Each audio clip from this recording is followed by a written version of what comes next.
In this documentary, I, Sarah Napier, and my partner Marley Schwab explore what psychological factors enable an athlete with constant long-term motivation towards their sports goal.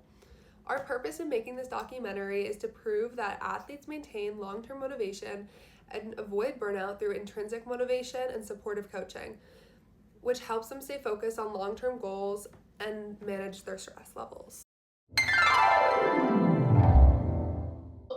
I was a gymnast for 8 years. I've been a diver for 5 years.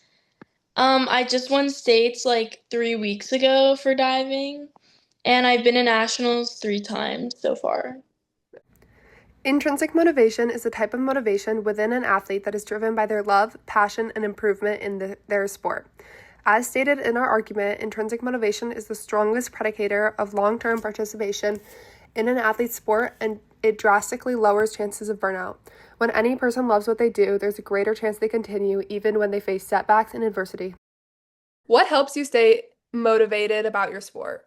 Thinking about college and other accomplishments like national competitions and setting new records for myself. Have you ever felt like you reached a point of burnout? How did you get through this? Yeah, I have like in the summers, it's a lot of training and sometimes you can become burnout, but then you have to think of all the years like that I've put into like the sport and like I know that it'll all pay off like when I like reach another goal or like a bigger accomplishment.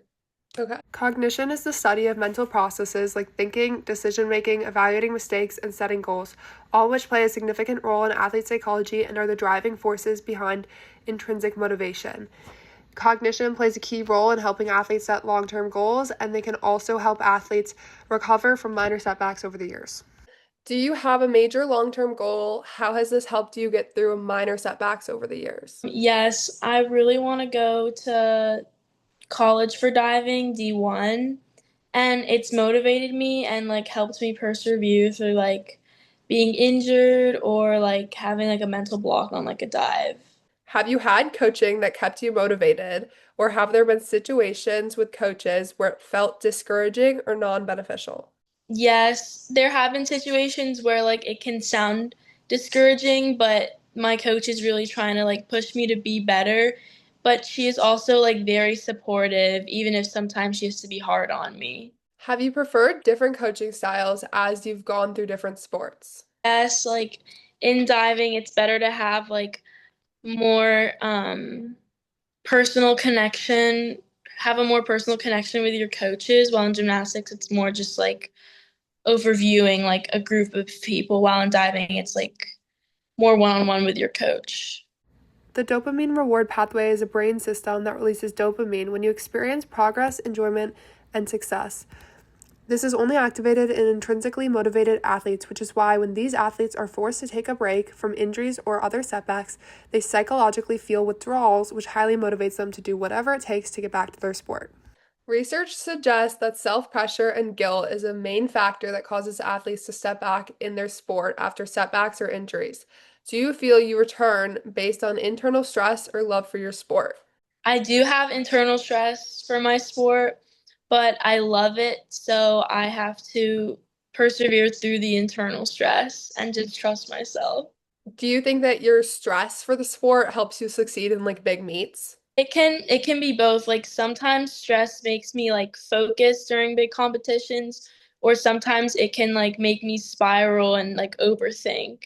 What advice would you give someone who is starting to experience burnout on how to motivate themselves? To maybe like take a step back for like a few days and like do something that takes your mind off of it and then come back with a new mindset and like positive thinking. Research suggests that when life is stressful, there's a more likely chance of an athlete experiencing burnout. Have you ever felt stressed out in your outside life that has negatively impacted your diving? Yes, school is like a lot, and like as I've gotten older, there's been more schoolwork that like consumes a lot of my life. And then on top of that, diving also consumes a lot of my life, on top of having a social life. Personal anecdotes that drove us to this topic about motivation for athletes was just the fact that we've been doing sports our whole lives. We wanted to see what kept us motivated and how like long-term goals have helped that. So research showed that intrinsic motivation and supportive coaching staff are the main factors instead of discipline and natural talent. And those factors enable an athlete's motivation to continue long-term in their sport. In basketball, when I was younger, I fell out of love with the sport. I wasn't on a very supportive team, especially my coach wasn't very supportive, and I just stopped loving the game, and I definitely began to burn out. And I didn't know why at the time. I just stopped enjoying basketball because I've been playing my whole life. And throughout my whole childhood, I was always told that I was naturally talented, and I had a lot of potential, like long-term with the game. And I just felt very guilty, like I couldn't quit. I didn't want to let anyone down. But after I figured I would quit for a few months, and I only played school basketball in middle school, and so I had time to focus on other things. But high school started the following year. I saw all my friends go back to their sports, and I had a moment of realization that I did love basketball, and I was really missing out on something. I really loved being in the team environment and just playing the game of basketball. And back then, I felt like I was playing just because I had to play. But quitting and coming back with a supportive coach now, I feel like I'm playing for myself.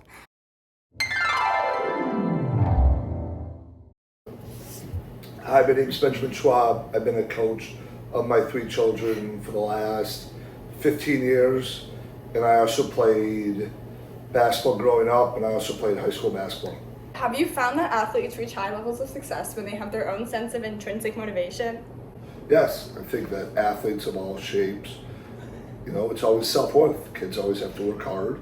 Adults always have to work hard. And if you want to be the best at basketball, you have to go out there, shoot, pass, dribble. You have to do everything yourself in order to get better.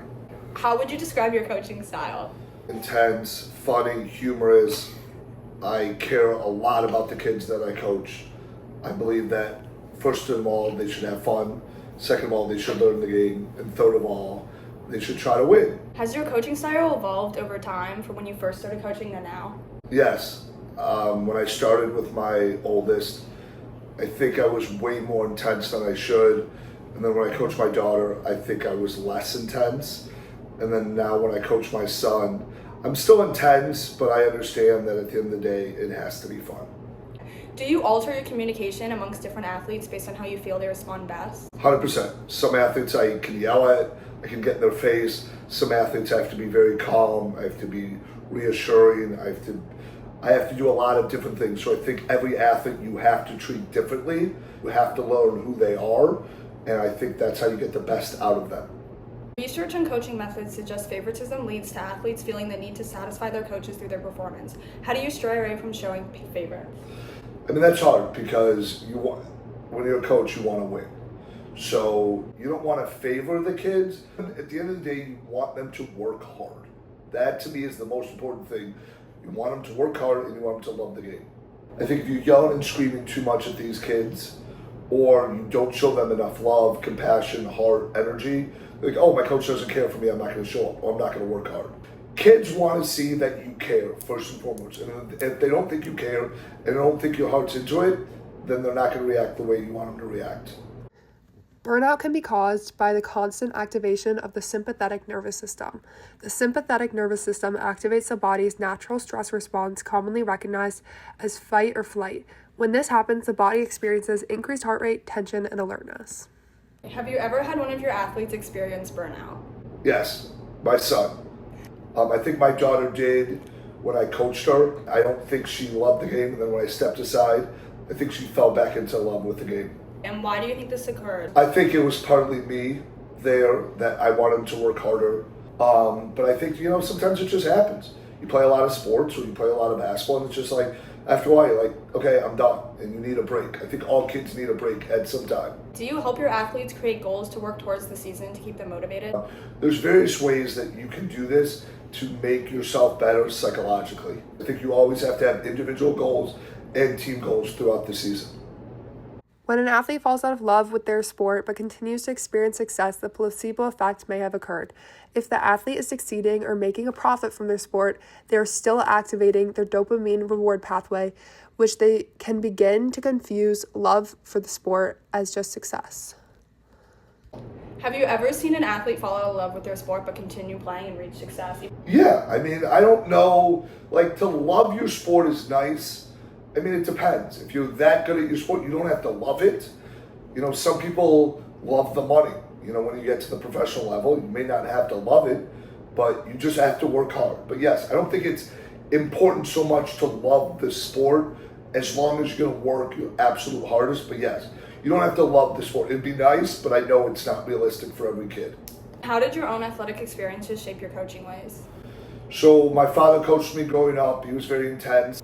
So I think I learned that. I think I learned when I watch a lot of basketball. I see it. I believe that kids should be intense when they play because at the end of the day, there's winners and losers. Nature versus nurture examines how genetic factors and environmental factors work together to shape a person's behavior. In athletes, their nature can be considered their natural inclination and love towards their sport, whereas nurture comes from supportive coaching. By coaches working together and advising one another on how best to be a supportive coach, athletes will be less likely to burn out or lose their sense of intrinsic motivation. What advice would you give other coaches that are trying to support their athletes? To show the kids, you as the coach, that you love the game. To be there before the game, during the game, and after the game. So you have to explain things. Sometimes you have to do it 3-4 times. You have to show them things, whether it's video, whether it's this, whatever it is. You have to be there for the kids. And that's the most important thing. That's what the kids want to see is, do you care enough to be there? Many people believe that athletes stay motivated mainly through their natural talent or discipline. However, this common assumption misses key factors because motivation and resilience are far more complex than just discipline. Understanding the influences of supportive coaching and intrinsic motivation are important because without them, athletes are at higher risk of burnout and declining performance, which can affect their careers and their mental health.